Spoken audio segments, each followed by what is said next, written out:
বাবা নামে একটা টেলিগ্রাম গ্রুপ, সেই টেলিগ্রাম গ্রুপের অ্যাডমিন হিসেবে দেখাচ্ছে একজন নাহিদ ইসলাম নামের একজন। সেটি আহ, নিশ্চিত হওয়া যাচ্ছে এনসিপির আহ্বায়ক নাহিদ ইসলাম, তিনি ডিবিসি নিউজের খবরটা বলছে এটা। এবং এটি তিনি যখন উপদেষ্টা ছিলেন তখনও তার এনআইডি 6 দিনের জন্য লক ছিল, পরে খুলে দেওয়া হয়েছে। পরবর্তীতে অনুসন্ধান করে দেখা যাচ্ছে এটি সেই আইডিটি, এবং সেই আইডিটির অ্যাডমিন এই নাহিদ ইসলামই, আসলে আহ্বায়ক নাহিদ ইসলাম। আপনার কাছে একটু এই বিষয়টা জানতে চাই। আমরা দেখছি যে আসিফ মাহমুদের পিএস, নাহিদ ইসলামের পিএস, মানে তাদের যারা আছে কর্মকর্তারা আছেন, তাদের নামেও এরকম নানান রকম অভিযোগ আছে।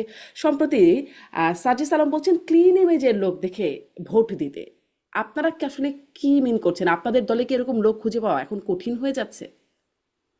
আহ দেখেন, আপনাকে প্রথমত ধন্যবাদ এবং আমার সাথে আজকে সহ আলোচক যিনি আছেন এবং যারা আমাদের অডিয়েন্স আছেন সবাইকে শুভেচ্ছা জানিয়ে শুরু করছি।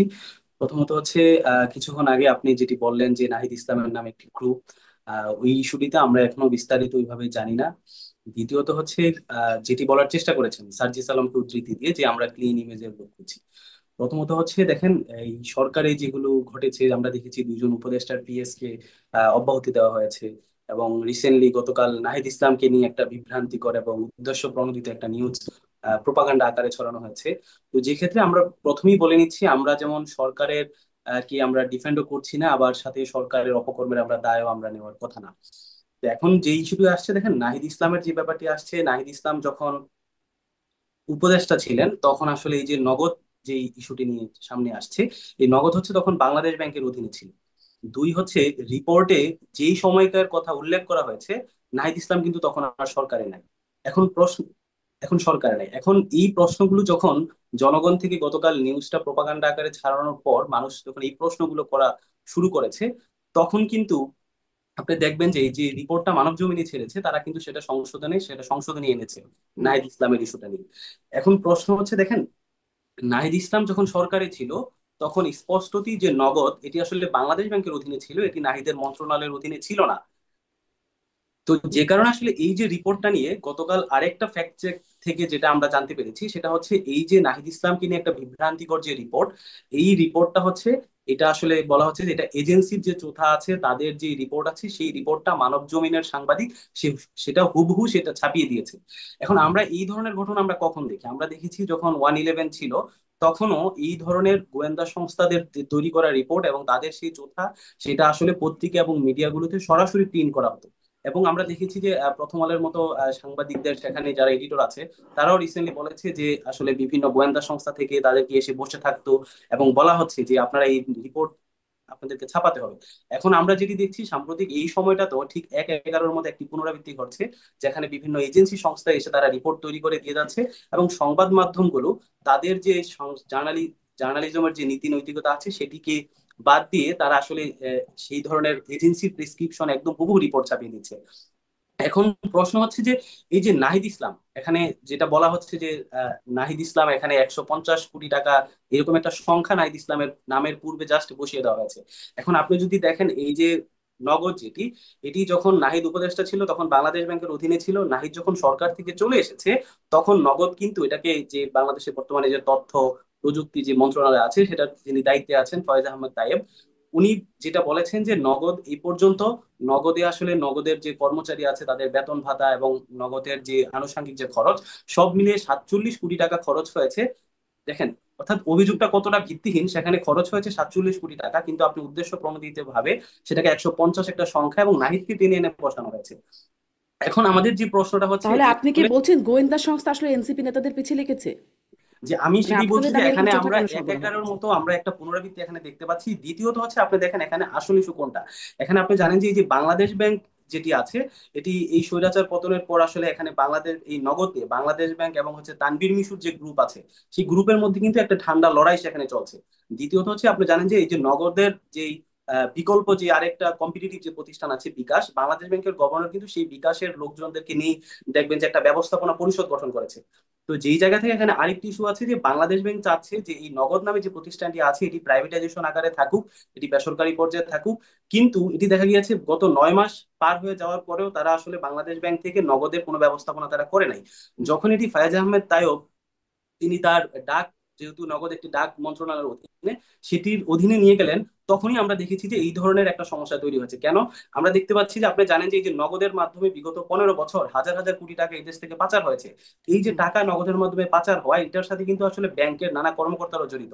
এবং ফায়াজ আহমেদ তায়েব তার আজকের ফেসবুক পোস্টে তিনি স্পষ্ট বলেছেন যে বাংলাদেশ ব্যাংকের কিছু কর্মকর্তা এই রিপোর্টটি তারা মানব জমিনের মাধ্যমে এবং বিভিন্ন এজেন্সিকে ব্যবহার করে তারা জি। এই রিপোর্টটি মিরাজ দিয়েছে। ভাইয়া, মিরাজ ভাইয়া, ধন্যবাদ এখন আপনাকে। আপনার কাছে না আবারও না, আসছি, মানে আপনি হাজার হাজার একটা কোটি মিনিট, টাকা আমি পাচারটা যেটা যেমন বলতে এখন চাচ্ছি যে অভিযোগ, এখন এইটাও আপনি বলছেন অভিযোগ, এই অভিযোগগুলাই তো আসলে ভাবমূর্তি বা ইমেজ, ক্লিন ইমেজ যেটা বলছেন, সেই ইমেজের জন্য ভালো না। আপনারা যদি ক্লিন ইমেজের মানুষ খোঁজেন, আমি একটু ডাক্তার জাহিদুর রহমানের কাছ থেকে এই প্রসঙ্গটি শুনে, আরো অনেকগুলো প্রসঙ্গ আসলে আসবো, কিন্তু এই প্রসঙ্গটি একটু শুনে নিই যে ক্লিন ইমেজের মানুষ কি বা ক্লিন ইমেজের প্রার্থী কি এনসিপিতে কমছে, যেটি আসলে সার্জিস আলম ইঙ্গিত করছেন যে দল দেখে নয়, ইমেজ, ক্লিন ইমেজের প্রার্থী দেখে ভোট দিতে।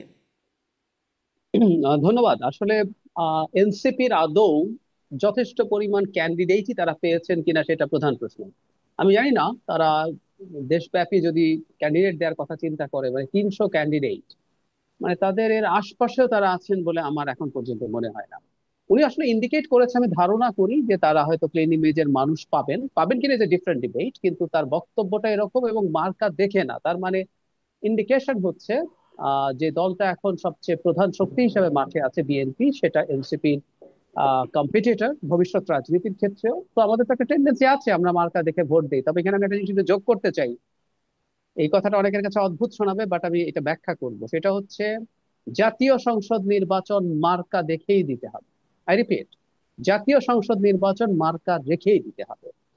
জাতীয় সংসদ নির্বাচন আসলে ব্যক্তিকে নির্বাচন করা হয় না। এমপি আসলে আমাদের দেশে লোকালি উন্নয়ন করে, রাস্তা বানিয়ে দেয়, রিলিফ দেয়, এমপির কাজ সেটা না। এমপির কাজ হচ্ছে পলিসি ঠিক করা, আইন প্রণয়ন করা, এবং এমপিদের মাধ্যমে আসলে সরকার গঠিত হয়। তাই যদি হয়ে থাকে, জনগণ আসলে কাকে রাষ্ট্রের ক্ষমতায় চায় সেই মার্কাকেই ভোট দেওয়া উচিত। আমি এনসিপির ক্ষেত্রেও বলতে চাই, এনসিপিরও যখন তারা নিবন্ধিত হবেন, তাদের মার্কা হবে, তাদেরও উচিত এই কাউন্সিলিং করা, আপনি আমার মার্কাকে ভোট দেন, আমি দেশ চালাতে চাই, সুতরাং ওটা করুন।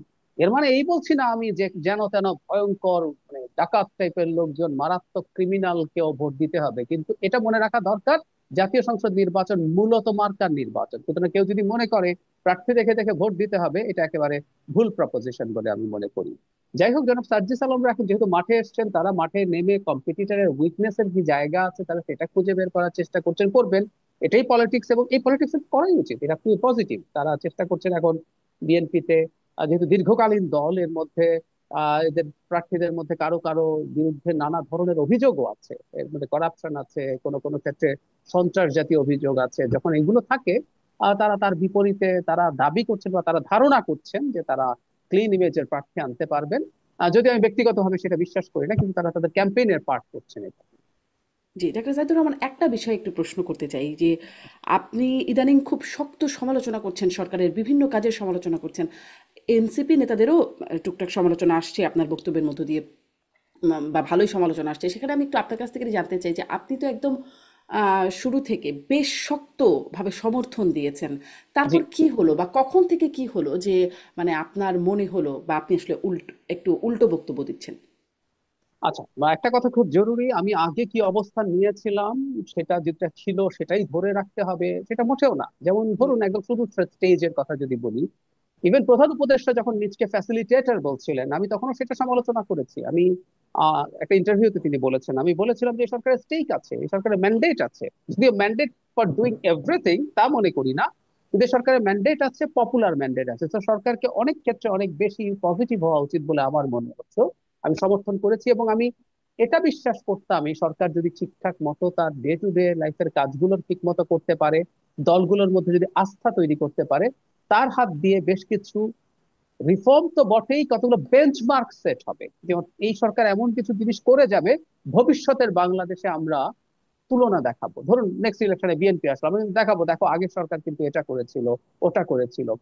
কিন্তু যত দিন যেতে থাকলো, আমরা দেখতে শুরু করলাম যে সরকার অত্যন্ত ডে টু ডে লাইফের জিনিস, আপনার সংস্কার, বিচার বা পলিসি ডিসিশন, করিডোর বা আপনি চট্টগ্রাম বন্দর বিদেশিকে দেব, এসব বাদ দিয়ে কোথাও আইন শৃঙ্খলা রক্ষা, মব তৈরি হচ্ছে, 5 জন 10 জন মিলে মব তৈরি করে যে কোনো কিছু করে ফেলছে, নারীর বিরুদ্ধে সহিংসতা, ইসলামী মৌলবাদীদের মাথা চাড়া দেয়া, কোনোটার ক্ষেত্রে সরকার ডিসাইসিভ রোল প্লে করছে না, বরং অনেক ক্ষেত্রে মনে হয় যে সরকার এদিকে ছাড় দিয়ে চলতে চাইছে।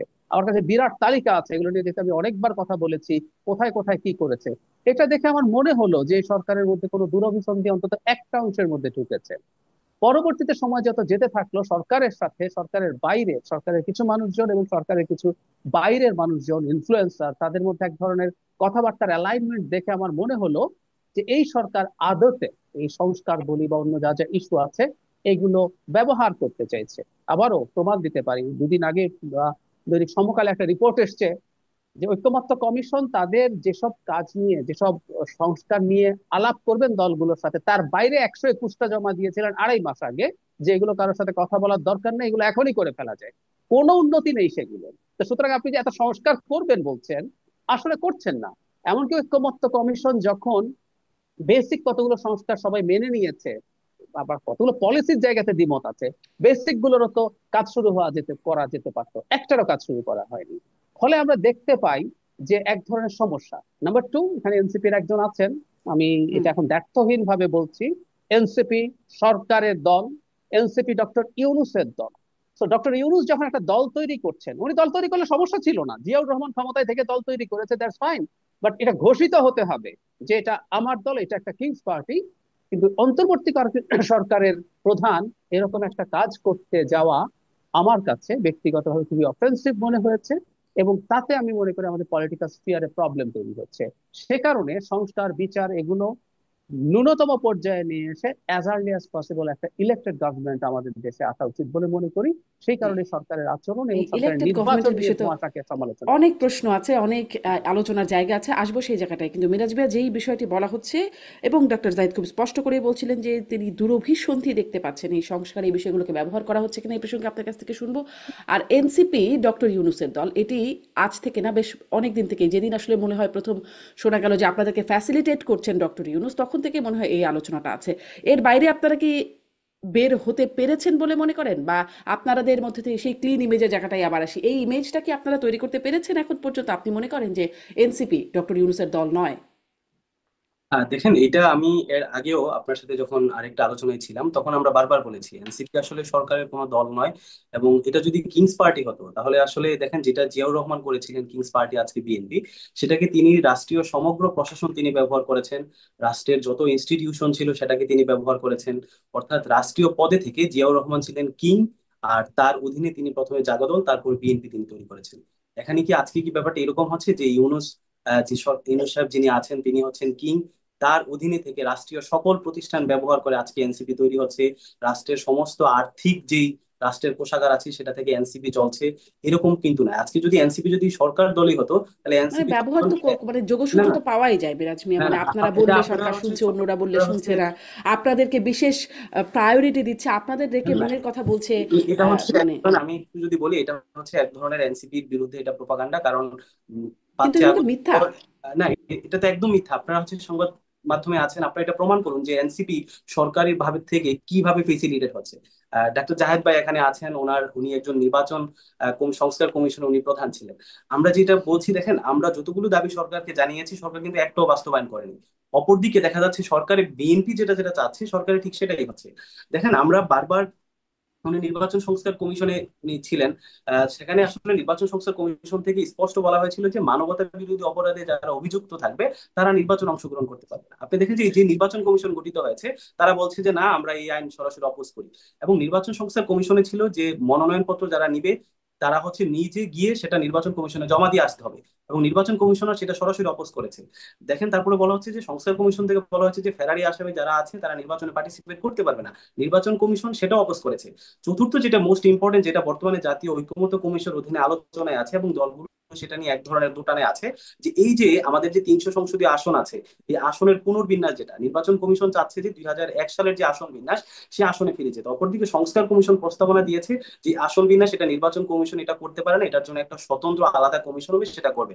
এই যে কারণে দেখেন, আমরা কিন্তু বারবার বলছি যে বর্তমান যে নির্বাচন কমিশন আছে, এই নির্বাচন কমিশন আসলে একটা দলের পারপাস সার্ভ করতেছে। আপনি যদি ইশরাকের ইস্যুটা দেখেন, সেখানে কন্টেস্ট করার যথেষ্ট সুযোগ ছিল, সেটাকে আপিল আপিল করার সুযোগ ছিল, নির্বাচন কমিশন সেটা করেনি, এবং নির্বাচন কমিশনের যে গোপন নথিপত্র সেটা দেখেছি যে ইশরাকের ফেসবুক পোস্টে চলে যাচ্ছে। যে কারণে আমরা বারবার বলছি যে এই নির্বাচন কমিশন পক্ষপাতমূলক আচরণ করছে, এবং এই নির্বাচন কমিশনের মাধ্যমে আসলে সুষ্ঠু নির্বাচন করা সম্ভব নয়। যে কারণে আমরা নির্বাচন সংস্কারের এই কমিশনের পুনর্গঠন দাবি করেছি। হুম। দ্বিতীয়ত হচ্ছে দেখেন, এই বেসিক সংস্কারের কথাটা যেটা বলা হচ্ছে যে সংস্কার, আমরা কিন্তু দেখেন নির্বাচনের ইস্যুতে এটা কিন্তু ফিক্সড। আর ইউনূস সরকার তারা বলেছে নির্বাচন হচ্ছে তারা ডিসেম্বর থেকে জুনের মধ্যে তারা করবে। এখন আপনি দেখেন যে আমরা বলছি এনসিপি থেকে যে উপদেষ্টা পরিষদ থেকে যেটা বলা হচ্ছে যে ডিসেম্বর থেকে জুনের মধ্যে করবে, আমরাও চাই, আমরা এটাকে সমর্থন দিচ্ছি। আমরা এটাও বলছি যে প্রয়োজনে একটা নির্দিষ্ট ডেট ফিক্স করা হোক যে এই ডেটে ইলেকশন হবে। এবং দেখেন যদি জামাত থেকে দেখেন, জামাতও কিন্তু বলার চেষ্টা করেছে যে যে জানুয়ারি থেকে মার্চের মধ্যে তারা ইলেকশন চায়। তো এই জায়গা থেকে আসলে নির্বাচন নিয়ে কিন্তু ব্যাপারটা সেটেল, উপদেষ্টা পরিষদ থেকে, জামাত থেকে, বিএনপি থেকে, আপনার ইয়া থেকে। এখানে আসলে এনসিপি যে প্রপাগান্ডাটা বারবার এনসিপির বিরুদ্ধে করা হচ্ছে, আপনি সংবাদ মাধ্যমগুলোতে আমরা ডিরেক্টলি বলছি, সেটা হচ্ছে বলা হচ্ছে যে এনসিপি আসলে নির্বাচন বিরোধী, তারা হচ্ছে সরকারের ফেসিলিটেড হয়ে তারা হচ্ছে নির্বাচনকে পিছাতে চায়। এই ধরনের কোনো বক্তব্য কিন্তু আপনি আমাদের কার্যক্রমের সাথে আপনি দেখবেন না। আমাদের আহ্বায়ক জনাব নাহিদ ইসলাম তিনি স্পষ্ট প্রেস বিজ্ঞপ্তি বলে জি দিয়েছেন মিরাজ যে ভাই, এই আপনাদের বিরুদ্ধে অভিযোগ আসছে যে ডক্টর ইউনূস আপনাদের এই সরকার আপনাদের ফ্যাসিলিটেট করছে, আপনি বলছেন নির্বাচন কমিশন আসলে পক্ষপাতদুষ্ট, নির্বাচন কমিশন বিএনপিকে ফ্যাসিলিটেট করছে। আমি ডক্টর জাহিদুর রহমান রাজনৈতিক বিশ্লেষক, নিশ্চিত আপনার কাছে একটা ভালো বিশ্লেষণ শুনতে পারবো। বিশেষ করে ওই জায়গাটা একটু শুনি যে আসলে কি নির্বাচন কমিশন বিএনপিকে বা ইশরাককে ফ্যাসিলিটেট করলো সম্প্রতি ঘটনায়? আচ্ছা, আমি একটা জিনিস একটু বলি, মানে আমরা মুখে কি বলেছি, যেন মিরাজ যেটা বলছেন যে আমরা তো এটা বলেছি, মানে মুখে বলা কথা নিয়ে যদি আমরা আসলে মনে করি এটাই আলটিমেট কথা, তাহলে তো আসলে শেখ হাসিনা পৃথিবীর সবচেয়ে বেশি বড় গণতন্ত্রী হয়ে যায়। শেখ হাসিনাকে মিরাজরা অনেক ছোট, ওনারা যখন আরো অনেক ছোট ছিল, তারমিন আপনি নিজে সাক্ষী আছেন আমরা কবে থেকে শেখ হাসিনার বিরুদ্ধে ফাইট করছি। তো মুখে এটা বলেছি ডাজন্ট নেসেসারিলি মিন যে আমি আসলে এটা মিন করছি, আমি এটা করছি। কনটেক্সট কি, আমরা বলা হয় যে কোনো কিছুর ক্ষেত্রে রিডিং বিটুইন লাইন্স আছে, অনেকগুলো আচরণ আমি একদম ধরে ধরে ধরে ধরে মিলিয়ে দেখাতে পারবো কিভাবে ফেভার পাচ্ছে। কিংস পার্টি হওয়া মানে জিয়াউর রহমান যেভাবে করেছে ডক্টর ইউনূস সেভাবে করবেই নট নেসেসারি, অথচ প্রথম দিন থেকে তিনি সম্পূর্ণ এই গণ অভ্যুত্থানের, স্পন্টেনিয়াস গণ অভ্যুত্থানের ক্রেডিট দিয়েছেন স্টুডেন্টদেরকে, মিটিকুলাসলি প্ল্যান বলেছেন, একজনকে ব্রেন বিহাইন্ড দ্য মুভমেন্ট বলেছেন, নিয়োগকর্তা বলেছেন, কন্টিনিউ করেছেন একই কথা। তাদের মধ্য থেকে উপদেষ্টা নিয়েছেন, শুধু উপদেষ্টা না, মন্ত্রণালয়গুলোতে তাদের লোকজন অফিসিয়ালি এবং আনঅফিসিয়ালি প্রভাব বিস্তার করেছে। সর্বশেষ মিস্টার নাহিদ ইসলামের কথা আপনি যেটা বললেন, ডক্টর ইউনূস তার অভিমান নাহিদ ইসলামকে জানান, তার 4 দিন আগে দেশের সবচেয়ে বড় রাজনৈতিক দল বিএনপি তার সাথে দেখা করতে চেয়েও দেখা করতে পারে না, অথচ ডক্টর ইউনূসের উচিত ছিল নিজেই দেখা করা। তারপর এনসিপি কে প্রথম দিন বিএনপি যে জামাতের পাশাপাশি একক দল হিসাবে নেওয়া হয়েছে, কেন? এনসিপির সাইজ কি ওই দুটার কাছাকাছি? বিএনপি সরিয়ে রাখি, জামাতের কাছাকাছি কোনোভাবে রেজিস্ট্রেশন আছে, জামাতেরও নাই, কিন্তু আমি সাইজের কথা যদি বলি, পরের দিন যে দুটো ক্লাস্টারে দুটো গ্রুপকে নিয়ে করা হলো, এনসিপি তো ওদের একজন হতে পারতো, নেওয়া হলো না, আলাদাভাবে হলো। কিন্তু শুধু তাই না, আমি উনি প্রচুর কথা বলেছি, ফিনান্সিয়াল টাইমস কে ব্রিটেনে গিয়ে উনি এমন বক্তব্য দিয়েছেন ছাত্ররা দল করবে বলে, যেখানে তিনি অন্য দলগুলোর প্রতি যে তার চরম বিরাগ আছে সেটা দেখিয়েছেন। এবং সেখানে না, উনি জাপানে গিয়ে সর্বশেষ যে বক্তব্য দিয়েছেন, ইট ওয়াজ ভেরি ক্লিয়ার যে তিনি আসলে কাদের পক্ষে আছেন, কি করতে চান, কি করবেন না করবেন। এটা নিয়ে আসলে লুকাছাপার কিছু, এটা বলছে মুখে বলা দিয়ে আসলে কিছু আসে যায় না। প্রত্যেকটা দল তার মুখে এক কথা বলে, রাজনীতি এরকমই, রাজনীতিতে মুখে বলতে হয়, সেটা আমরা আহ অন্যভাবেও দেখবো না। সারা পৃথিবীতে এই রাজনীতিতে রেটরিক আছে, আমাদের এই অঞ্চলে এগুলো আরো বেশি কাজ করে। নির্বাচন কমিশনে যারা মিরাজ বলছেন, আসলে ডক্টর ইউনূসের দলও যদি হয়ে থাকে নির্বাচন কমিশন পক্ষপাত করছে, ওটা তো আসলে সরকারের সাথে না। নির্বাচন কমিশন একটা সাংবিধানিক প্রতিষ্ঠান, স্বাধীন প্রতিষ্ঠান, তাত্ত্বিকভাবে বলছি। তারা যদি কোনোভাবে বিএনপি কে তাদের ভাষ্য মতো সমর্থনও করে থাকে, তাতে ডক্টর ইউনূসের এনসিপি কে সমর্থন করার কিছু আসে যায় না, কারণ দুটো ডিফারেন্ট এন্টিটি। নির্বাচন কমিশন স্বাধীন একটা সংস্থা।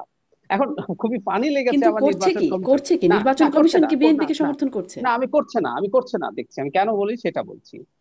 ধরুন নির্বাচন কমিশনের বিরুদ্ধে অভিযোগ হচ্ছে নির্বাচন কমিশন মামলা কন্টেস্ট করে নাই। আচ্ছা, আগের বার যে মামলাটা হয়েছিল, এই মামলাটা করেছিল জনাব ইশরাক হোসেন, পক্ষ করেছেন তাপস এবং নির্বাচন কমিশনকে, যেটা হাসিনার নির্বাচন কমিশন ছিল। এখন যিনি নতুন নির্বাচন কমিশন এসছে, সে মানে তাপস তার বিবাদী হিসাবে, তার এই যে নির্বাচনটা শত্রু হিসাবে আমরা এভাবে যদি বলি সরাসরি, নির্ধারণ করেছেন তাপস, এবং নির্বাচন কমিশন তার হয়ে কাজ করেছে। এখন নির্বাচন কমিশন কি ডিফেন্ড করবে যে ইশরাকের বিরুদ্ধে গিয়ে? আপনি কোনো মামলা যদি এর পরবর্তীতে রায় হলো, মানে শারমিন, আপনি নিজে আইনের মানুষ, মানে ওনাদের কথা শুনে মনে হয় আপিল করা ফরজ। আপিল করা কি ফরজ কিছু? হুম। আপনি যদি কোনো রায় নিয়ে সন্তুষ্ট হন, আপনি আপিল করবেন কেন? নির্বাচন কমিশন যখন দেখলো রায় ইশরাকের পক্ষে এসছে নাকি তাপসের পক্ষে এসছে, যে তাকে আপিল করতেই হবে, রায় ইশরাকের পক্ষে এসছে, উনি যদি মনে করেন আচ্ছা ঠিক আছে, ইশরাক এই শেখ হাসিনা বিরোধী মুভমেন্টের একটা বড় শক্তি ছিলেন, নিজে মাঠে ছিলেন, টর্চার্ড হয়েছেন, লড়াই করেছেন, ঠিক আছে আমি রায়টা মেনে নিলাম, তো আপিল করেনি কেন? এটা দিয়ে বিএনপির পক্ষপাত হলো। আপিল করা মানে হচ্ছে আসলে উনি তাপসের পক্ষ হয়ে আপিল করছেন। উদ্ভট না কথাগুলো? এটার মাধ্যমে ওনারা এটা প্রমাণ করতে চান। আসলে মোদ্দা ব্যাপারটা কি, যেহেতু জনাব ইশরাককে তারা হতে দিতে চান না, যেহেতু বিএনপি তাদের তিনজন উপদেষ্টা, এর মধ্যে দুজন ছাত্র উপদেষ্টা আছে, তাদের পদত্যাগ চাইছে, তারা একটা পাল্টাপাল্টি কিছু করার চেষ্টা করলেন, যাতে পাল্টাপাল্টি করে অন্তত অল্টারনেটিভটা বন্ধ করে দেওয়া যায়। আপনি তিনজন উপদেষ্টারও তারা পদত্যাগ চাইলেন পাল্টা। ঘটনা এই, এর বেশি কিছু না। এটা কোনো যৌক্তিক কোনো কিছু বলে আমার কাছে মনে হয় না। আরেকটা কথা একটু বলি খোলাখুলি, আইনের এত টিট বিটস না ভাল লাগে না শুনতে এখন, অন্তত এখনকার সময়। ডক্টর ইউনূসের প্রতিটা মামলা শেখ হাসিনার মতো করে উইথড্র করা হয়েছে। এই কথাগুলো এতদিন বলতাম না। শেখ হাসিনার পুরো সময়ের মধ্যে এক্সিকিউটিভ অর্ডারে মামলা প্রত্যাহার নিয়ে শারমিন আমরা চেঁচামেচি করি নাই? করেছি তো, ১/১১ মামলা সব উনি তাই করেছেন। ডক্টর ইউনূসের সব মামলা তো কোর্টের প্রসিডিওরে শেষ হয়, সব এক্সিকিউটিভ অর্ডার দিয়ে সরিয়ে নিয়েছেন একদম শেখ হাসিনার মতো করে। কথাগুলো তো বলি নাই কখনো, কারণ ডক্টর ইউনূস আমাদেরই মানুষ, আমরা মনে করেছি আচ্ছা ঠিক আছে এই ক্ষেত্রে অন্তত আমরা না বলি। কিন্তু ওনারা শুরু করেছেন, প্রসিডিওর দেখাচ্ছেন, প্রসেস দেখাচ্ছেন। জি। এবং ডক্টর ইউনূসের জাপানের কথা নিয়েও আপনি প্রসঙ্গ তুলছেন না, আমি একটু মিরাজ ভাই আপনার কাছ থেকে শুনতে চাই। আপনারা বরাবরই ডক্টর ইউনূসের মানে পাল্টাপাল্টি যে অভিযোগ, আপনারা ডক্টর ইউনূসের সব মুভগুলোকে সমর্থন করছেন, ডক্টর ইউনূস আবার পাল্টা আপনাদেরকে একরকম সমর্থন করছে, এই যে একটা অভিযোগ, এখান থেকে ডক্টর ইউনূস জাপানিকে যা বললেন, একটি দল ছাড়া বাকিরা ডিসেম্বরে নির্বাচন চায় না। তিনি তার পরবর্তীতে আমরা আসলে দেখলাম ১২ দলীয় জোট, তারা বলছে তারা চায় বাম গণতান্ত্রিক, মানে কয়েকটা দলই বলে দিল যে আমরাও ডিসেম্বরের মধ্যে নির্বাচন চাই। তাহলে আপনারা আসলে যাকে নিয়োগকর্তা হিসেবে আপনাদেরকে বলা হয় ছাত্ররা, সেখান থেকে আপনার কাছ থেকে জানতে চাই যে ডক্টর ইউনূস কি অসত্য কথা বললেন, নাকি তিনি ভ্রান্তির মধ্যে থেকে তাকে মানে ভ্রান্তির মধ্যে রাখা হয়েছে বলে তিনি এরকম বলেন? আপনাদের বিশ্লেষণ কি? না দেখেন, এখানে আসলে ডক্টর ইউনূসের যে সরকার গঠিত হয়েছে, সেই সরকারকে আমরা যেমন, আমি প্রথমেই বলেছি, আমরা যেমন এই সরকারকে ডিফেন্ডও করছি না, আবার এই সরকারের যখন প্রয়োজনে আমরা তাকে সমালোচনা করছি, ভালো কাজগুলোকে সাধুবাদ জানাচ্ছি। এখন যে ইস্যুটি আসছে, নির্বাচনের ইস্যুটি, যেহেতু ওনার পক্ষ থেকে বারবার বলা হয়েছে যে উনি ডিসেম্বর থেকে জুনের মধ্যে ইলেকশন দিবেন, এটি বলা সত্ত্বেও অন্যান্য রাজনৈতিক দলগুলো যখন এটি মেনে নিয়েছে, তারপরেও দেখবেন যে এই সরকারকে এক ধরনের জিম্মি করা হয়েছে, এই সরকারকে নানা পদে পদে রাজনৈতিক দলগুলো অসহযোগিতা করছে এবং সরকারকে কোনো সংস্কার কাজই বাস্তবায়ন করতে দিচ্ছে না। এমনটি আমরা ডক্টর ইউনূসের পদত্যাগের ইস্যুটি যখন আসলো, তখন একটা প্রেস বিজ্ঞপ্তিতে আপনিও কি দেখেন। সংস্কার কাজ আসলে বাস্তবায়ন করতে দিচ্ছে না? বা যদি একটু জিজ্ঞাসা করি, কি সংস্কার কাজ এই ১০ মাসে বাস্তবায়ন করলো? ১০ মাস হতে চলেছে। এই সরকারকে আসলে দেখেন, প্রথমত আমরা যেটি বারবার বলছি, দেখেন এই যে ২০২২ সালের যে নির্বাচন কমিশন নিয়োগের যে আইনটি তৈরি হয়েছে, এটিকে দেখবেন যে তখন যুগপৎ আন্দোলনে যারা ফেসিবাদ বিরোধী আন্দোলন ছিল, সবাই আইনটির বিরোধিতা করেছে, এবং ইভেন মির্জা ফখরুল ইসলাম আলমগীর সাহেব বলেছেন যেটি একটি বাকশালের। আপনি যদি এখনো গুগল দেখেন, সেটি দেখতে পারবেন। এবং আজকে আপনি যদি বিএনপির ৩১ দফা দেখেন, সেই ৩১ দফার ৭ম দফাও তারা বলেছে যে এই নির্বাচন কমিশনের যে সংস্কার আইনটি আছে ২২ সালে, সেটি তারা পরিবর্তন করবেন। কিন্তু এখন এসে আজকের বিএনপি দেখবেন যে এটির বিরোধিতা তারা করছে। দ্বিতীয়ত হচ্ছে, দেখেন তাদের ১১তম দফায় যেটি আছে, এই বাংলাদেশের যে বর্তমান প্রশাসনিক যে কাঠামো, এখানে ফেসিবাদের যথেষ্ট উপাদান এখানে বিদ্যমান। এখন এই সরকারের অধীনে আপনি যদি প্রশাসনটাকে সংস্কার না করেন, আগামী নির্বাচন হওয়ার পর যেই সরকারই আসবে তারা কিন্তু আসলে খুব বেশি কাজ করতে পারবে না, কারণ প্রশাসনের প্রত্যেকটা জায়গায় এখানে দলীয়করণ হয়েছে। এখন একটা নির্বাচিত সরকার যখন আসবে, সে কিন্তু আসলে আমলাতান্ত্রিক জায়গায় সে খুব বেশি সংস্কার আনতে পারবে না, কারণ তার যেই ক্ষমতা সেটি আসলে খুব থ্রেটের মুখে পড়বে। যে কারণে আসলে এই অরাজনৈতিক সরকার তো যেটি মেরাজ ভাইয়া, আসায় ১০ মাসে যদি না পারে, সামনের ১০ মাসে পারবে কিভাবে? এখন মানে পারছে না, এই সময়ের মধ্যে আপনি বলছিলেন যে করতে দেয়া হচ্ছে না, করতে পারছে না। যে আমরা বলছি, এখানে যদি সবগুলো রাজনৈতিক দলগুলো যদি ঐক্যমত হতো এবং এই সরকারকে সহযোগিতা করতো, তাহলে এই প্রশাসনিক সংস্কার, দেখেন আজকে এনবিআর পৃথক করা হয়েছে, সেটি নিয়ে আন্দোলন শুরু হয়েছে, এবং রাজনৈতিক দলগুলো কিন্তু দেখা যাচ্ছে সেটিকে আসলে ওইভাবে সাপোর্ট দিচ্ছে না, যে এনবিআর যে পৃথক আছে সেটি পৃথকই থাকুক। তো এই জায়গা থেকে প্রত্যেকটি সংস্কার, আপনি দেখেন আমরা বারবার বলা হচ্ছে যে এই যে বাংলাদেশে বর্তমানে এই যে সংবিধান সংস্কার কমিশনের কথা বলা হয়েছে, এখানে বিএনপি থেকে তারা ৬২ জায়গায় সংবিধান সংস্কার চায়, বিএনপি তারা ৩১ জায়গায় চায়, জাতীয় নাগরিক পার্টি তারা প্রায় ৭০ জায়গায় পরিবর্তন চায়। এই সেটেল গুলো আপনি কোথায় করবেন? এটি গণপরিষদে করবেন। কিন্তু এখন দেখেন রাজনৈতিক দলগুলো থেকে এই যে বেসিক যে বিষয়গুলা, যে প্রাইম মিনিস্টারের যে ডিক্টেটরশিপ, একনায়কতন্ত্র, সেটিকে কমিয়ে আনা, প্রধানমন্ত্রীর মেয়াদ কমানো, আপনার পার্লামেন্টের যদি আপার হাউস হয় সেটা আসলে প্রপোর্শনাল রিপ্রেজেন্টেটিভ হবে কিনা, তারপরে হচ্ছে আপনার হুম। প্রধানমন্ত্রীর মেয়াদ থেকে শুরু করে এই যে বেসিক যে সংস্কারগুলো, এই হ্যাঁ, এই জায়গাগুলো কিন্তু বেসিক রাজনৈতিক সংস্কারগুলো দলগুলো যদি না হয় ঐক্যমত হলো বা রাজনৈতিক দলগুলো করতে, তাহলে কি নির্বাচনটা সময় মতো হবে না, মানে না, নির্বাচনটা হবে না? না, নির্বাচন আপনি ডিসেম্বর থেকে জুনের মধ্যে নির্বাচন ফিক্সড করে এই অল্প সময়ের মধ্যে কিন্তু আপনি এই সংস্কারগুলো করতে পারেন। এই যে গণপরিষদের কথা, তারা আজকে যেমন বিভিন্ন রাজনৈতিক দল থেকে, বিশেষ করে বিএনপি থেকে বলা হচ্ছে যে আসলে নির্বাচিত সরকার ছাড়া সংবিধান সংশোধন কেউ করতে পারে না। দেখেন, আপনি যদি জিয়াউর রহমান যখন রাষ্ট্রপতি হিসেবে দায়িত্ব গ্রহণ করেন, তখন দেখবেন যে তিনি দুইটা সামরিক ফরমান জারি করেন, একটা হচ্ছে 1977 সালে, একটা হচ্ছে 1978 সালে। তখন ওই দুইটা ফরমানই তিনি এভাবে বলার উল্লেখ করেন যে প্রত্যক্ষ ভোটে নির্বাচিত জাতীয় পরিষদ তারা প্রথমে গণপরিষদ এবং পরে সংসদ হিসেবে কাজ করবে। আজকে কিন্তু আমরা ঠিক সেটাই বলছি। এই যে সাংবিধানিক যে ইস্যুগুলো আছে সেগুলো সেটেল হবে আসলে গণপরিষদে। প্রথমে পার্লামেন্টের যে 300 জন নির্বাচিত হয়ে আসবে, প্রথমে গণপরিষদ হিসেবে কাজ করবে, জি, পরবর্তীতে তারা সংসদ হিসেবে কাজ করবে। তো এই জায়গা থেকে সেটা আমরা বলছি স্পষ্ট, যে আপনারা বেসিক গণপরিষদ সংস্কার। নির্বাচন চাইছেন, কিন্তু আমার প্রশ্নটা এখানে যে যদি এই দাবিগুলো না মানা হয়, এই সংস্কারগুলো না আসে, তাহলে কি নির্বাচনটা হবে না? কেন, মানে এই ডিসেম্বর থেকে জুন পর্যন্ত যে সময়সীমাটা আবার ধরে নেওয়া হচ্ছে, এর মধ্যে হবে জুনের 30 তারিখের পরে একদিন পরেও হবে না, এই সময়ের মধ্যে আসলে এমন কি হওয়া সম্ভব যেটি এই সময়ের মধ্যে বা 10 মাস বা সামনে ডিসেম্বর পর্যন্ত হওয়া সম্ভব না? কি কাজের জন্য এই বাড়তি সময়টুকু হাতে রাখছে আমরা যেটি মনে ডক্টর করছি ইউনূস যে সরকার? এই যে ডক্টর ইউনূস যে সরকার আছে, এটি আসলে গণ অভ্যুত্থানের পরবর্তী সরকার, এটি কোনো তত্ত্বাবধায়ক সরকার না। এটি গণ অভ্যুত্থান 2000 মানুষের রক্তের উপর দাঁড়িয়ে যে সরকারটি এসেছে, সেটি কেবল নির্বাচন আয়োজনের জন্য আসেনি। যদি রাজনৈতিক দলগুলো এই সংস্কারে, বেসিক সংস্কার ঐক্যমত না হয়, তাহলে আমরা মনে করছি ডক্টর ইউনূস সরকার উচিত সেটিকে আসলে গণভোটে যাওয়া, সে সরাসরি পাবলিকের কাছে চলে যাবে যে আমরা বেসিক এই সংস্কারগুলো চাই, প্রধানমন্ত্রীর মেয়াদ লিমিট করা, তার ক্ষমতা সীমিত করা, পার্লামেন্টের স্বচ্ছতা নিয়ে আসা, আমলাতান্ত্রিক সংস্কার করা, এটা গণভোট হবে, হ্যাঁ বা না ভোট। আমরা বিশ্বাস করি যে আসলে কেবল রাজনৈতিক দলগুলাকেই গুরুত্ব দিলে হবে না। এই আন্দোলন, এটা কোনো তত্ত্বাবধায়ক সরকার বর্তমানে না, বা এটা কোনো 1-11 সরকার না। যে কারণে আমরা বলছি গণ অভ্যুত্থানের পরে রাজনৈতিক দলগুলো যদি বেসিক সংস্কারও বাধা দেয়, সেক্ষেত্রে আসলে ডক্টর ইউনূসের তার হচ্ছে গণভোটে যাওয়া প্রয়োজন বলে আমরা মনে করছি। জি, মিরাজ ভাই ধন্যবাদ। আমি ডক্টর জাহিদুর রহমান, এই যে এনসিপির দাবিগুলো, সংস্কার হচ্ছে না, সংস্কার করতে দেওয়া হচ্ছে না, গণভোটের দাবি করছেন, এদিকে বিএনপি বলছে যে 1 মাসের মধ্যে নির্বাচনের রোডম্যাপ না দিলে তারা জুলাই থেকে আন্দোলনে যাবে, তাদের কর্মসূচি ঘোষণা করবে। তাহলে আসলে পরিস্থিতি কি আবার একটা এতদিন পর্যন্ত রাজপথে পাল্টাপাল্টি বা মুখোমুখি সেভাবে দেখা যায় না, বাক যুদ্ধের মধ্যে দেখা গেছে, এরকম কি পরিস্থিতির দিকে যাচ্ছে সামনে? রাজপথেও কোনো মুখোমুখি অবস্থান হতে পারে? আমি মনে করি, আমি যেন মিরাজের দুটো জিনিস একটু অ্যাড্রেস করতে চাই। নির্বাচন কমিশন নিয়োগের যে আইন, সেটা শেখ হাসিনার সময় হয়েছিল, ওটা খারাপ আইন ছিল, সমালোচনা আছে, ফাইন। আমরা আমাদের নির্বাচন ব্যবস্থা সংস্কার কমিশন থেকে একটা পূর্ণাঙ্গ নির্বাচন কমিশন আইন প্রপোজ করেছি। এটা বাংলাদেশের হুম। প্রথম, যেখানে আমরা নিয়োগ, তার আচরণবিধি, তার শাস্তি সবকিছু আছে। কিন্তু ওই আইনটা হলেও না, এটা এবার কার্যকর করা যেত না, কারণ ওর মধ্যে পার্লামেন্টের ইনভলভমেন্ট আছে। সুতরাং নতুন আইনে নির্বাচন কমিশন নিয়োগ করা যেত না। নাম্বার টু, মানে আমরা খুব আইনকে খুব বড় করে দেখি তো। মানে ধরুন, হুম। অসাধারণ একটা আইনও যদি শেখ হাসিনার সময় থাকতো, উনি ওটা কিভাবে প্রয়োগ করতেন তার উপরে ডিপেন্ড করতেন। আরেকটা এক্সাম্পল দিই। ধরুন আরপিও, পার্লামেন্ট নির্বাচনের যে আইন, আরপিও 2008 সালে 1-11 সরকার মেজর কতগুলো পরিবর্তন করেছে, খুবই পজিটিভ। আওয়ামী লীগ ক্ষমতায় আসার পর সব গ্রহণ করে নাই, অনেকগুলো বাদ দিয়েছে, কারণ তারা তো অর্ডিন্যান্স করেছিল। যখন আইনে পরিণত করছে সংসদে, অনেকগুলো বাদ দেওয়ার পরও যে আরপিওটা আছে, যেটার উপর আমরা কাজ করেছি, এটা ফার বেটার আরপিও দেন প্রিভিয়াস ওয়ান। আচ্ছা, এখন বাংলাদেশের সবচেয়ে ভালো নির্বাচন 91, 96, 2001 বা 2008-এর সমালোচনা থাকলেও যদি ধরি, ওগুলো কিন্তু হয়েছিল তুলনামূলকভাবে অনেক খারাপ একটা আরপিওতে। আর শেখ হাসিনার সময়ের বাকি তিনটা নির্বাচন, 14, 18, 24, হয়েছে ফার বেটার একটা আরপিওতে। সেজন্যই বলছি, মানে এগুলো না এক ধরনের তর্কের খাতিরে তর্ক বা কুতর্ক। কারণ হচ্ছে এই যে নির্বাচন কমিশন নিয়োগটা হয়েছে, যাদেরকে যাদেরকে নেয়ার কথা, যে সার্চ কমিটি হয়েছে, এবং শেষ পর্যন্ত সরকারের ফাইনালাইজ করার পরই এটা হয়েছে।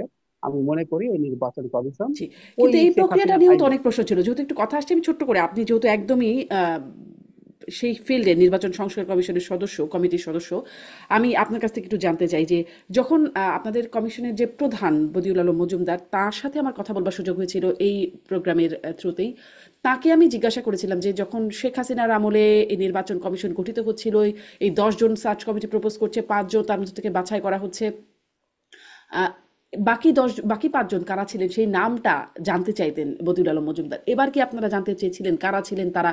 কারণ আসলেই কি যারা আসলেন নির্বাচন কমিশন তারা বিএনপির লোক কিনা, যেটা এনসিপি মাঝে মাঝে অভিযোগ করে, সেটি একটু বুঝবার জন্য যে সেই কোন 10 জনের থেকে 5 জনকে বেছে নেওয়া হলো এবং জি রাষ্ট্রপতি এই বেছে নেওয়ার কাজটি করেন বলে আমি যতটুকু মনে করতে পারি, তখন একদম স্পষ্ট আলোচনা করেছিলাম। আসলে তো রাষ্ট্রপতি সেই পাওয়ারে বর্তমান রাষ্ট্রপতি অন্তত নাই। কে আসলে না কোনো বাছাই করলেন কোন না 5 জন ইনফ্যাক্ট হবে? আগেও ছিল না শারমিন, কারণ কিন্তু আগে ফর্টি তো এইট সি। প্রধানমন্ত্রী করতেন, বোঝা হ্যাঁ যেত। হ্যাঁ হ্যাঁ হুম। হ্যাঁ হ্যাঁ 48 সি তাহলে এবার কি অনুযায়ী ডক্টর ইনফ্যাক্ট ইউনূস দিনের করলেন? হ্যাঁ 48 সি আর্টিকেল অনুযায়ী এটা আসলে প্রধানমন্ত্রী করতেন, এখনো প্রধান উপদেষ্টাই করেছেন ফর শিওর। সুতরাং যা যা হয়, যা যা প্রবলেম, এই দায় আসলে প্রধান উপদেষ্টা। কারো এনসিপির যদি মনে হয় যে নির্বাচন কমিশনকে সরাতে হবে, গিয়ে যমুনা ঘেরাও করা দরকার আর কি, সেটা যদি তারা মনে করেন, কারণ এটা প্রধান উপদেষ্টাই দিন শেষে এটাকে ফাইনাল যে লিস্ট, সেটা উনি রাষ্ট্রপতিকে বলেছেন এবং রাষ্ট্রপতি এটা অ্যাগ্রি করতে বাধ্য। আমাদের এরকম কিছু আর নেই, সেটাই বলছিলাম। আমি আপনার প্রশ্নটা ভুলে গেছি, বাট সেই জায়গাটা একটু আর আসতে একটা চাই। বলছিলাম যে কোন 10 জন ছিল সেখান থেকে 5 জনকে নেওয়া হলো হ্যাঁ, এটা এটা সেটি। হলে ভালো হতো, যেমন আমরা আমাদের আইনে এটা প্রপোজ করেছি যে এটা যদি প্রাইমারি সিলেক্টেড মানুষদের দেয়া হয়, সমাজে আলোচনা হবে, এবং তাদের আরো বেশ কিছু ডিটেইলড ইনফরমেশন যাতে পাবলিক না করলেও সেটা যাতে সরকারের কাছে যায়, আমরা এটাকে আরো বেশি ট্রান্সপারেন্ট করার চেষ্টা করেছি। কিন্তু আমি আপনাকে এটুকু কনফার্ম করে বলছি যে এগুলো করতে গেলেও আসলে চাইলে এগুলোকে ম্যানিপুলেট করা যেতে পারে, এটা যাবে না তারা। এটা করলে ভালো হতো, এটা ইনফ্যাক্ট আমরা আমাদের আইনে এই ধরনের প্রপোজ করেছি। আর যদি জি, এটা না করে থাকে, দিনের শেষে এটা সরকারের দায়। ধরুন তারা আমাদেরটা করলো না, কিন্তু আগের অর্ডিন্যান্সটা তো তারা মুহূর্তেই কারেক্ট করে আবার নতুন অর্ডিন্যান্স দিয়ে কাজটা করতে পারতো। আপনি আইসিটি অর্ডিন্যান্সে একবার হুম, সংগঠনের বিচার করা যাবে না বলে পাশ করলো, আবার ওটাকে যুক্ত করে পাশ করলো একদিনের মধ্যে, এটা তো করা যায়, তো সরকার করেনি কেন? হুম, হুম। জি, সেখানে একটা স্বচ্ছতার প্রশ্ন তোলা যায়। এখন এনসিপিও বলছে যে জি পক্ষপাত দুষ্ট নির্বাচন কমিশন। আমি জনাব মেরাজ আহমেদ আপনার কাছ থেকে একটু যেটি ডক্টর জাহিদকে প্রশ্ন করছিলাম আপনার কাছেও সেই প্রশ্ন করতে চাই। এমন কি আসলে হতে পারে যে সামনে এনসিপি বিএনপি রাজপথে মুখোমুখি? ও কারণ আচ্ছা, এই যে রাজপথের, আচ্ছা আচ্ছা, এক সেকেন্ড, আমাকে ওই প্রশ্নটা আপনি করেছেন, আমি জি জবাব জি দিন, জি। আমি এটা একটু বলে ফেলি। হ্যাঁ হ্যাঁ আমাদের সর্বশেষ যে পরিস্থিতি আছে, আমি দেখি যে বিএনপির সাথে সমস্যা যেভাবে চলছিল এতদিন পর্যন্ত, মাঝে মাঝে আমরা কোনো কোনো উপদেষ্টাকে বিএনপির হুম, বিরুদ্ধে বক্তব্য দিতে দেখেছি ইঙ্গিতে। আহ, শুধু নির্বাচনের জন্য এই সরকার গঠিত হয় নাই, আমরা তো নির্বাচিত, আমরা নির্বাচিত না কে বললো, আমাদেরকে 5 বছর চায়, বা একটি দল অধৈর্য হয়ে উঠছে, তারা এটা সেটা করবে, এসব কথাবার্তা বলে আমরা একাধিক উপদেষ্টাকে বক্তব্য দিতে শুনেছি। কিন্তু সাম্প্রতিক সময়ে প্রধান উপদেষ্টা নিজে, আপনি যেটা বলছিলেন যে উনি একটা দলের কথা বলছেন, আসলে একটা দল ডিসেম্বরে নির্বাচন চায় না। আবারও মিস্টার মিরাজ বলবেন আমাকে একটা স্টেটমেন্ট দেখান, সরি, ওই স্টেটমেন্ট দেখানোর দিয়ে সারা দুনিয়ার কোনো পলিটিক্যাল অ্যানালিসিস চলে না, কিন্তু আমি একটা উদাহরণ দিই তাহলে জিনিসটা বোঝা যাবে। জনাব নাহিদ ইসলাম মার্চ মাসেই রয়টার্স এর সাথে এবং এএফপির সাথে সাক্ষাৎকারে বলেছেন, দেশের আইন শৃঙ্খলা পরিস্থিতির যে অবস্থা, তাতে তার মনে হয় না এই বছর নির্বাচন করা যাবে। খুবই মজার ব্যাপার, ডক্টর ইউনূস যখন রিজাইন করার সিদ্ধান্ত নিচ্ছেন বলে নিউজ হয়, প্রথম আলোতে এসছে, উপদেষ্টা পরিষদের মিটিং এ ডক্টর ইউনূস বলছেন আইন শৃঙ্খলা রক্ষাকারী বাহিনীর যে অবস্থা, যে পরিমাণ নিয়ন্ত্রণ, তিনি ভয় পান যে ব্যালট বাক্স যদি ছিনতাই টিনতাই হয় সেটা পারবে কিনা, এতে তার বদনাম হবে। মানে যে এনসিপি, যে ডক্টর ইউনূসের দল, দুটো একসাথে মিলে যায়। তো একমাত্র দল যে আসলে ডিসেম্বরে নির্বাচন চায় না সেটা এনসিপি। তাদের কনটেক্সট দেখে আমরা বলতে পারবো, আবারও বলছি, তারা অন্যান্য আর যেসব দাবি জামাতে আছে। ইসলাম কি চায়? জামাতে ইসলামও তো আসলে জামাত ইসলাম, আমি আমি ধারণা করি জামাতে ইসলাম তার নিজস্ব মন্তব্যগুলো খুবই ফ্লাকচুয়েটিং, কিন্তু আমি ধারণা করি জামাত সম্ভবত রমজানের আগে নির্বাচন হলে তারা এগ্রি করবে, ডিসেম্বর না হলে মিড অফ ফেব্রুয়ারির আগে যদি হয়, আমার মনে হয়। আর প্রচুর দল জামাতের তো আমির আছে। সম্প্রতি মনে হয় লেটেস্ট বলেছেন এপ্রিলের পরে যাওয়া না উচিত না না। না, হ্যাঁ একজনের হ্যাঁ, উনি বক্তব্য উনি দেখছিলাম। দুটো করেছেন, উনি হ্যাঁ উনি দুটো উইন্ডো দেখিয়েছেন, একটা হলো রমজানের আগে, আরেকটা হচ্ছে রমজানের ঈদের ঠিক পর পর, এরকম আর কি। জি, আবার আজকেই মনে হয় বা গতকালই দেখলাম একটা খবর, জামাত ইসলামের একজন নায়েবে আমির বলছে জামাত নেতাদের যে বিচারিক প্রহসনের নামে হত্যা করা হয়েছে সেই হত্যার বিচার না হবার আগেও নির্বাচন নয়, এরকম বক্তব্য আসছে। আমি মেরাজ মিয়া আপনার কাছ থেকেও একটু ওই বিষয়টা যেটি বলছিলাম, এমন কি উদ্বেগ উৎকণ্ঠার জায়গা আছে যে সামনে আসলে মুখোমুখি জায়গায় যাবে? এখন তো বাকযুদ্ধের মধ্যে দেখছি এনসিপি বনাম বিএনপি, এখন এমনকি ডক্টর ইউনূসের সাথে সরাসরি বাকযুদ্ধ একদম দেখাই যাচ্ছে। বিএনপির সামনে কি এরকম রাজপথেও কোনো মুখোমুখি অবস্থানে যাওয়ার ব্যাপার আছে, নাকি আপনারা কোনো ছাড় দেবার জায়গায় যেতে চাইবেন বা যাবেন? দেখেন, একটি রাজনৈতিক দল হিসেবে বিএনপির যেমন একটি স্বাতন্ত্রতা আছে, এনসিপির একটি স্বাতন্ত্রতা আছে, কিন্তু এনসিপি একটি গণ অভ্যুত্থানের দল হিসেবে তাদের সাথে এই যে 2024-এর যে গণ অভ্যুত্থানের যারা শহীদ হয়েছে তাদের প্রতি একটি অলিখিত কমিটমেন্ট আছে। সেটি হচ্ছে তারা একটি বাংলাদেশ নামক যে রাষ্ট্র ব্যবস্থা ছিল সেটিকে সংস্কার করবে, এই দেশের প্রতিষ্ঠানগুলোকে স্বাধীনভাবে ফাংশন করবে, রাষ্ট্র হিসেবে দাঁড়াতে দেবে। এখন আপনার যদি বেসিক সংস্কারগুলো যদি আপনি না করেন নির্বাচনের আগে, তাহলে বাংলাদেশ আসলে রাষ্ট্র হিসেবে দাঁড়াবে না। যেমন হচ্ছে বিএনপি থেকে বলা হচ্ছে যে এই সরকার চাইলে এই সেপ্টেম্বরে নির্বাচন দিতে পারে। এখন আমার প্রশ্ন হচ্ছে, আপনি যদি এই সেপ্টেম্বরে যদি নির্বাচন দিতে চান, তাহলে বর্তমান যে পক্ষপাত দুষ্ট যে নির্বাচন কমিশনার তারা কি আসলেই পারবে একটি নিরপেক্ষ নির্বাচন দিতে? সেটি কিন্তু সম্ভব হবে না। দ্বিতীয়ত হচ্ছে, দেখেন আমাদের যে আহ, পুলিশ যে সংস্কার, সেখানে কোনো ধরনের সংস্কার আসে না। আপনি দেখেন যে এখন এই যে যারা চাঁদাবাজের দায়ে অভিযুক্ত কাউকে গ্রেফতার করা হলে দেখা যাচ্ছে তাকে পুলিশের থেকে ছিনিয়ে নিয়ে যাওয়া হচ্ছে। ঠিক এইরকম পুলিশ ব্যবস্থা রেখে আপনি যখন আপনারাও নির্বাচন যাচ্ছেন আবার দিবেন, তাদেরকে বের যখন করে আনতে। নির্বাচন দিবেন তখন দেখবেন যে আপনার ব্যালট বাক্সেও এইভাবে আসলে ছিনিয়ে নিয়ে যাবে।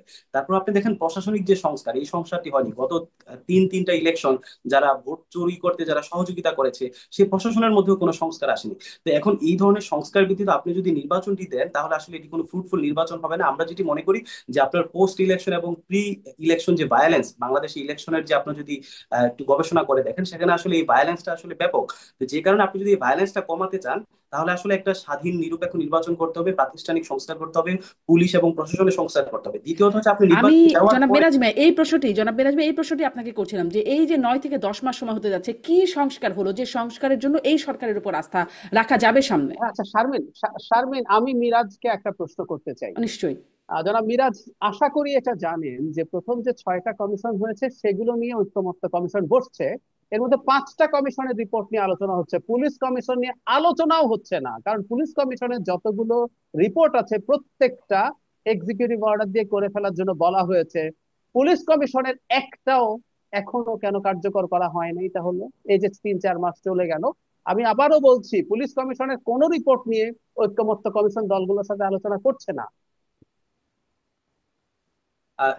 এই ইস্যুটা আমি হচ্ছে আমাদের মাননীয় প্রধান উপদেষ্টার একটা প্রেস বিজ্ঞপ্তিতে তারা ওখানে উল্লেখ করেছে যে পুলিশ সংস্কার কমিশন এটা এক্সিকিউটিভ অর্ডারই তারা করতে পারে।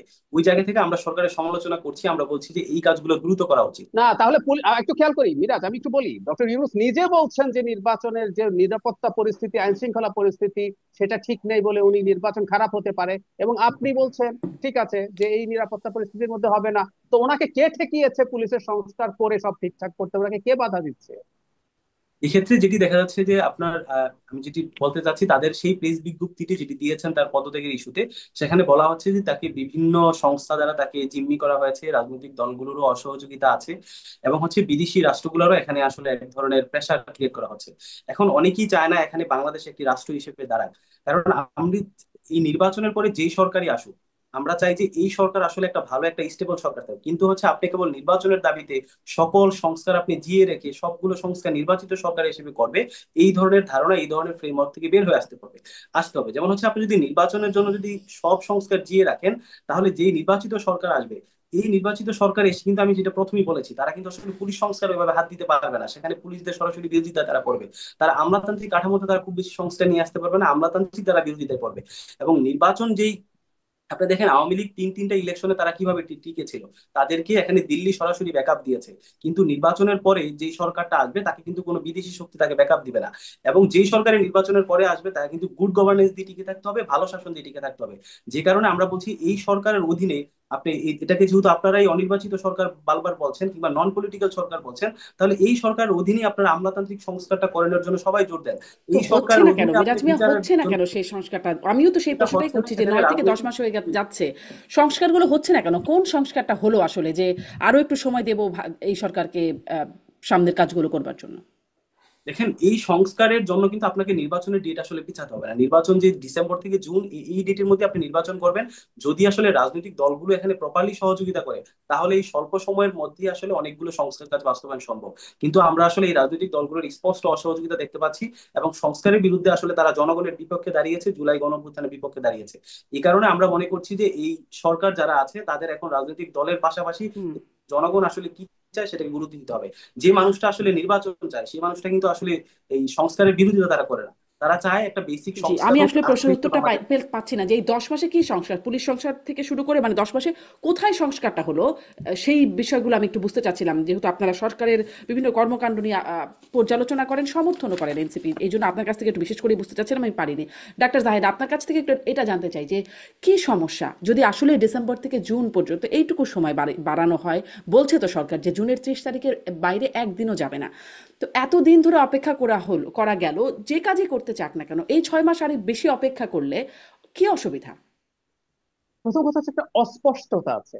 আমি দীর্ঘদিন থেকে একটা প্রশ্ন সরকারকে করছি, সরকার অবশ্য আমার জবাব দিতে হবে এমন কোনো কথা নেই, যদিও সরকারের কেউ কেউ আমার কথা শোনেন, কারণ আমাকে ব্যক্তিগতভাবে সেগুলো নিয়ে কখনো কখনো বলেছেন।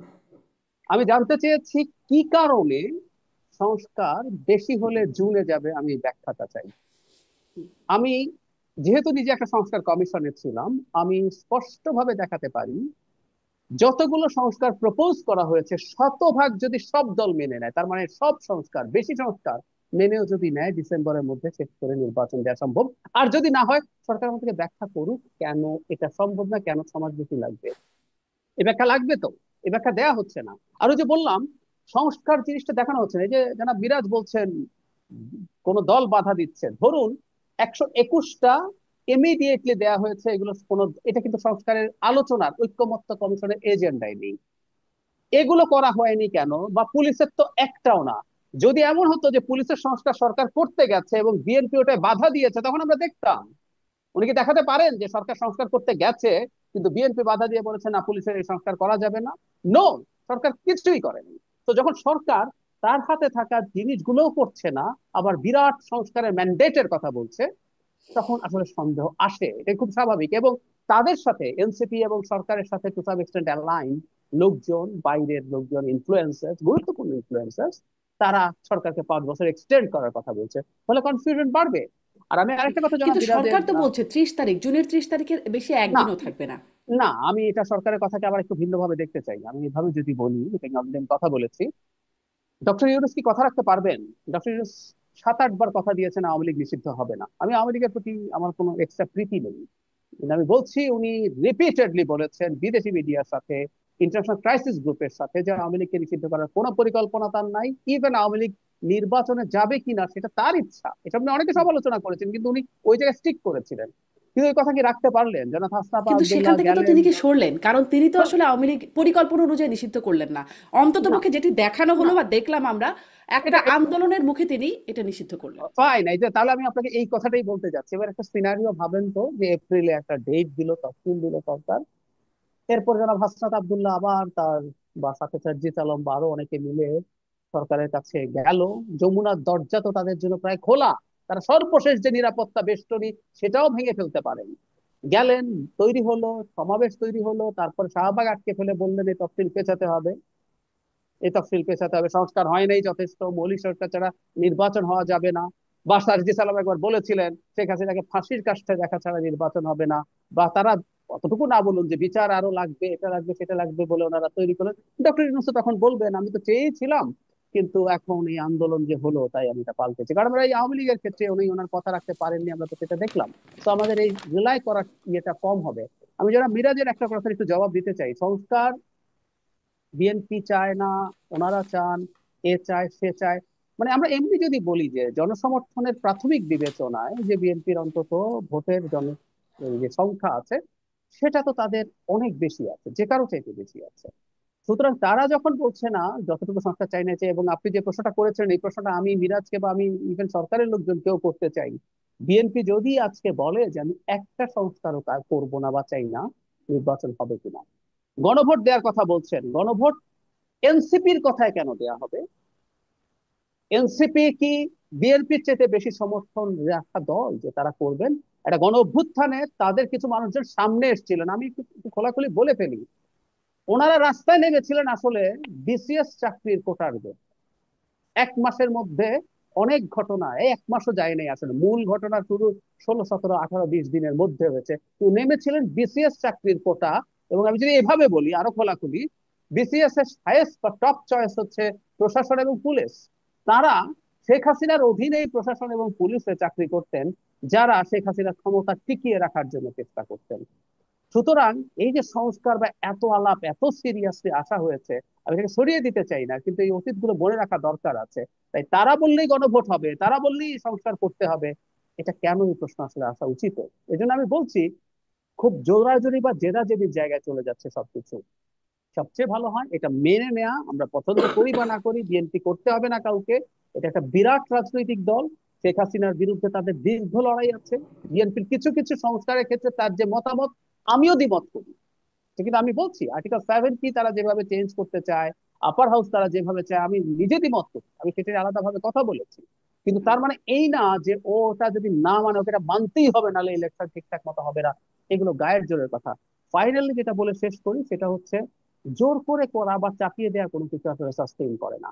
1/11 সময় 150টা অর্ডিন্যান্স জারি করেছিল 1/11 সরকার। শেখ হাসিনা এসে 1/3 এর মতো মাত্র আইন করেছেন, বাকি 100 বাদ দিয়ে দিয়েছেন। হুম। আর যেগুলো করেছেন তার মধ্যেও বহু কিছু তিনি পাল্টে ফেলেছেন।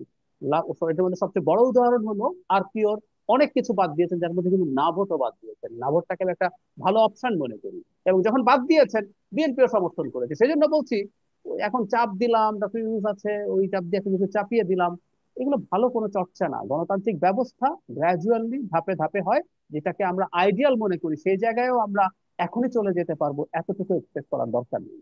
ডাক্তার সাহেব, ধন্যবাদ আপনাকে। আমি একটা বিষয় একটু আলোচনায় আনতে চাই এই প্রসঙ্গের বাইরেও, মেরাজ মিয়া। সেটি হচ্ছে যে সম্প্রতি আপনাদেরই সহযোদ্ধা নুরুল হক নূর, যিনি গণ অভ্যুত্থান 18তেও তিনি এই কোটা নিয়ে কথা বলেছেন, আন্দোলন করেছেন, তিনি একটা অনুষ্ঠানে বলছেন বাংলাদেশে পার্বত্য চট্টগ্রাম ও রাখাইন নিয়ে খ্রিস্টান রাষ্ট্রের চক্রান্ত করছে সরকার। ঠিক একই রকম কথা আমরা শুনেছিলাম শেখ হাসিনার মুখেও। তিনিও বলতেন যে খ্রিস্টান রাষ্ট্র করার চক্রান্ত হচ্ছে, কোনো সাদা চামড়ায় তাকে প্রস্তাব করছেন, এখানে ঘাঁটি করার পরিকল্পনা হচ্ছে। যদি সেটি করা হয় তাহলে তার থাকতে কোনো সমস্যা হবে না, বা তার কাজে কোনো সমস্যা হবে না, পরবর্তীতে ক্ষমতায় আসতে কোনো সমস্যা হবে না। একই রকম কথা আমরা শুনতে পাচ্ছি এখনো। আপনার কাছ থেকে একটু এই বিষয়ে শুনতে চাই যে এই সরকার যেহেতু মানবিক করিডোর নিয়ে কোনো আলোচনা না করে একটা সিদ্ধান্তের মতো জায়গায় গিয়েছিল, তারপরে নানান আসলে এখানে আবার ঝাপসা হয়ে গেছে। করিডোর না চ্যানেল, চ্যানেল না প্যাসেজ, কথা হয়নি, আলোচনা কেউ বলছেন হয়নি, কেউ বলছেন হয়েছে, কেউ বলেছেন সিদ্ধান্তও হয়েছে গুরুত্বপূর্ণ ব্যক্তিরা। আহ, আসলে কি হচ্ছে, শেখ হাসিনার যাতে সমস্যা হচ্ছিল আহ, মানে এই করিডোর বা এই আলোচনার মধ্যে গেলে, এই কাজটা কি সরকার সমস্যা এড়ানোর জন্য এরকম কিছু যাচ্ছে, এই রকম একটা কনক্লুশন কেউ কেউ টানার চেষ্টা করছেন, সেটি প্রসঙ্গে আপনি কি বলবেন? বিশেষ করে সেটা আমি বলবো আওয়ামী লীগের লোকেরা, আওয়ামী লীগ তাদের অফিসিয়াল পেজে প্রচারণাও চালাচ্ছে এটি নিয়ে। জি, এটি হচ্ছে স্পষ্টতই যেটি আমরা বলতে চাচ্ছি যে বাংলাদেশের বর্তমান যে জিওগ্রাফিক প্রেক্ষাপট আছে এবং দেশের যে জনতাত্ত্বিক যে প্রেক্ষাপট আছে, সেই প্রেক্ষাপটে বাংলাদেশে মানে অন্য আরেকটা দেশ হিসেবে তাদের মিলিটারি ঘাঁটি করবে, আমাদের বিমানবন্দর, আমাদের সমুদ্র বন্দর নিয়ে যাবে, এই ধরনের কোনো বাস্তবতা এখানে নেই। এটি যদি কোনো দলও চায় বা কোনো সরকারও চায়, তারা আসলে কখনোই পারবে না, এটি জনসমর্থনের বিরুদ্ধে যাবে। যে কারণে এটি কোনো রাজনৈতিক দলের পক্ষে সম্ভব না। এখন প্রশ্ন হচ্ছে এই ন্যারেটিভ কোথা থেকে আসলো। আপনি দেখবেন যে এই ন্যারেটিভ আসলে এটি দিল্লি থেকে প্রথমে এসেছে, এবং তাদের বিভিন্ন যে প্রোপাগান্ডা এবং আওয়ামী লীগের যে প্রোপাগান্ডা যে হচ্ছে ডক্টর ইউনূস সেন্ট মার্টিন বিক্রি করে দিচ্ছে, তারা করিডোর দিয়ে দিচ্ছে, এই প্রোপাগান্ডা আমরা দেখেছি যে এটা আসলে একটা ইন্ডিয়ান ন্যারেটিভ, এটা একটা আওয়ামী ন্যারেটিভ। এবং এটি আসলে এই বাংলাদেশের সেন্ট এই মার্টিন দিয়ে প্রোপাগান্ডা বিশ্বাস করার তো কারণ দেয়া হচ্ছে না, কোনো আলোচনা ছাড়া এটা মানবিক করিডোরের বিষয়ে সিদ্ধান্ত হচ্ছে। আহ, সেখানে আবার অস্পষ্টতা তৈরি হয়ে যাচ্ছে। মানে এই প্রোপাগান্ডা তো মানুষ বিশ্বাস করবে খুব সহজে, যদি এটা মিথ্যাও হয়ে থাকে। না, এটা আমি যেটা বলার চেষ্টা করছি যে বাংলাদেশের যে বর্তমান প্রেক্ষাপট, এই প্রেক্ষাপটে আসলে কোনো সরকারই এই ধরনের আসলে ষড়যন্ত্রমূলক কোনো কাজ করতে পারবে না। এখন আসলে মানবিক করিডোরের ব্যাপারটি যেটি আসছে, সেটি হচ্ছে আপনার রাখাইনে যেই আরো 6 লক্ষ রোহিঙ্গা আছে, সেখানে তাদের যে একটা মানবেতর পরিস্থিতি তৈরি হয়েছে, এবং জাতিসংঘ রিপোর্টও এসেছে, ইউএনডিপি রিপোর্টে এসেছে, সেখানে ভয়াবহ রকমের একটা আপনার দুর্ভিক্ষ হতে পারে। যদি দুর্ভিক্ষ হয় তাহলে সেই 6 লক্ষ রোহিঙ্গার পাশাপাশি ওখানে যারা রাখাইন যারা জনগোষ্ঠী আছে, তারা আবার বাংলাদেশের দিকে ইনফ্লাক্স হওয়ার সম্ভাবনা আছে। যাতে এই দুর্ভিক্ষটি না হয়, সেখানে যাতে খাদ্য সরবরাহ একটা চ্যানেল তৈরি করা যায়, সেটির ব্যাপারে আসছে। এবং আমরা স্টিল আমরা একটা প্রেস বিজ্ঞপ্তিও দিয়েছি, এবং আমরা বিশ্বাস করি এই কাজটি সব দলের সাথে আলোচনা করে করা উচিত।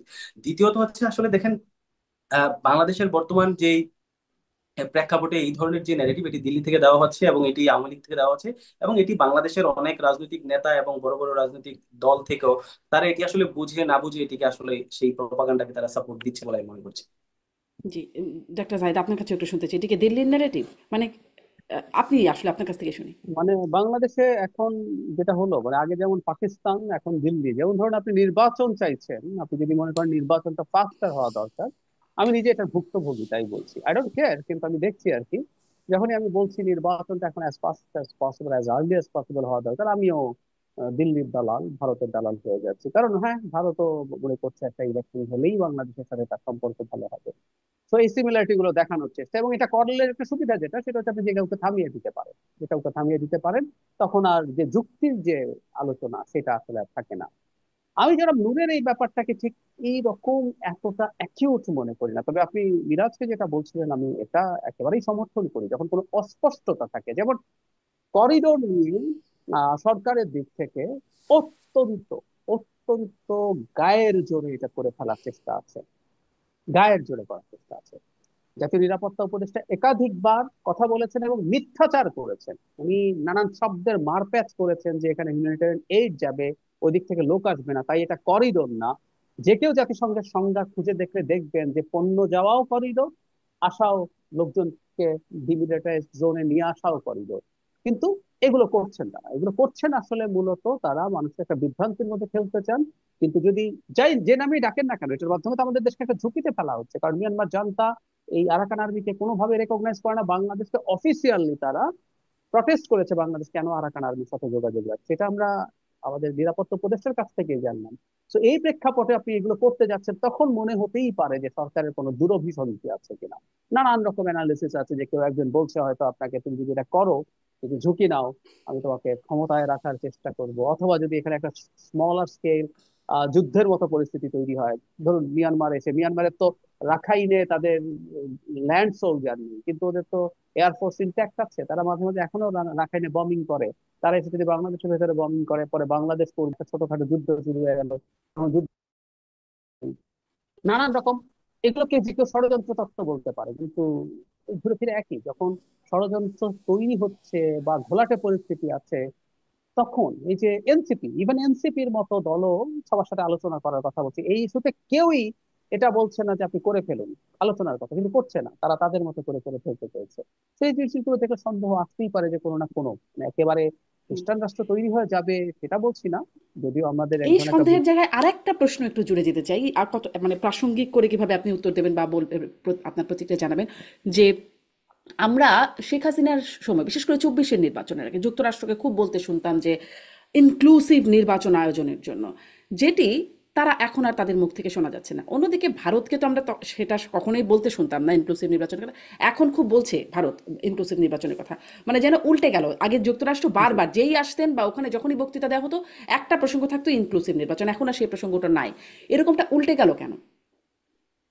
আমরা অ্যাপারেন্টলি এই সরকারকে, আমরা যখন এই সরকার আসলো তখন আমরা, জনাব বাইডেন ছিলেন আমেরিকার প্রেসিডেন্ট, আমরা দেখেছি ডক্টর ইউনূসকে তিনি প্রোটোকল ভেঙে অনার করেছিলেন ইউএনজিএ তে। উনি সাধারণত এসব ক্ষেত্রে কোনো সাইডলাইন মিটিং করেন না, তিনি শুধু মিটিং করেননি, তিনি তাকে হাত করেছেন কর্ডিয়ালি, বিশ্বের কাছে সেই ধরনের বার্তা দিয়েছেন।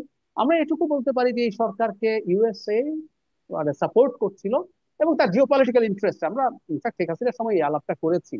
তখনও আমেরিকা যখন বাংলাদেশের ডেমোক্রেটিক ট্রানজিশনের জন্য, ডেমোক্রেসি রেস্টোরেশনের জন্য হেল্প করছিল নানাভাবে, তখনও আমি এটা বলেছি যে এটা কখনোই এই কারণে না যে সে চ্যারিটি করছে, তার এখানকার নিজস্ব ইন্টারেস্ট আছে।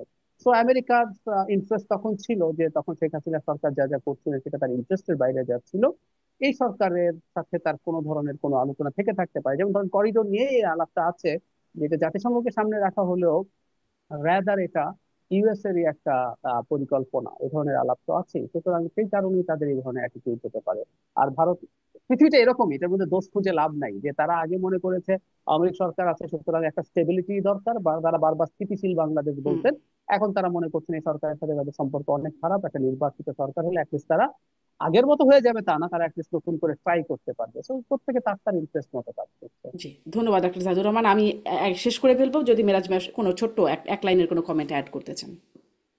এক লাইনের কমেন্ট যেটি বলে, গত 15 বছর ধরে ভারত বলেছে বাংলাদেশের নির্বাচন একটা অভ্যন্তরীণ বিষয়, কিন্তু এখন তারা বলছে যে আমাদের নির্বাচনের সাথে তারা আসলে দেখা যাচ্ছে ইন্টারফেয়ার করছে। এটি কারণ হচ্ছে, আপনি যদি বাংলাদেশে খুব দ্রুত নির্বাচনটি দিয়ে দেন, তাহলে যেটি হচ্ছে বাংলাদেশে আসলে যে ফ্রি ফেয়ার যে ইলেকশনের কথা সেটি আর হচ্ছে না। আর একটা রাষ্ট্র হিসেবে পরিণত হওয়ার একটা মানে রাষ্ট্র হিসেবে গড়ে ওঠার জন্য আপনার ফ্রি ফেয়ার ইলেকশন হচ্ছে আপনার প্রথম কাজ। সেটি হচ্ছে না। দ্বিতীয়ত হচ্ছে, আপনার এই দ্রুত নির্বাচন হলে আপনার যে সংস্থাগুলো সেগুলো বাধাগ্রস্ত হবে, আপনার রাষ্ট্র হিসেবে দাঁড়াবেন একটি ভঙ্গুর রাষ্ট্র হিসেবে থাকবে। যে কারণে আমরা বলছি যে একটি ফ্রি ফেয়ার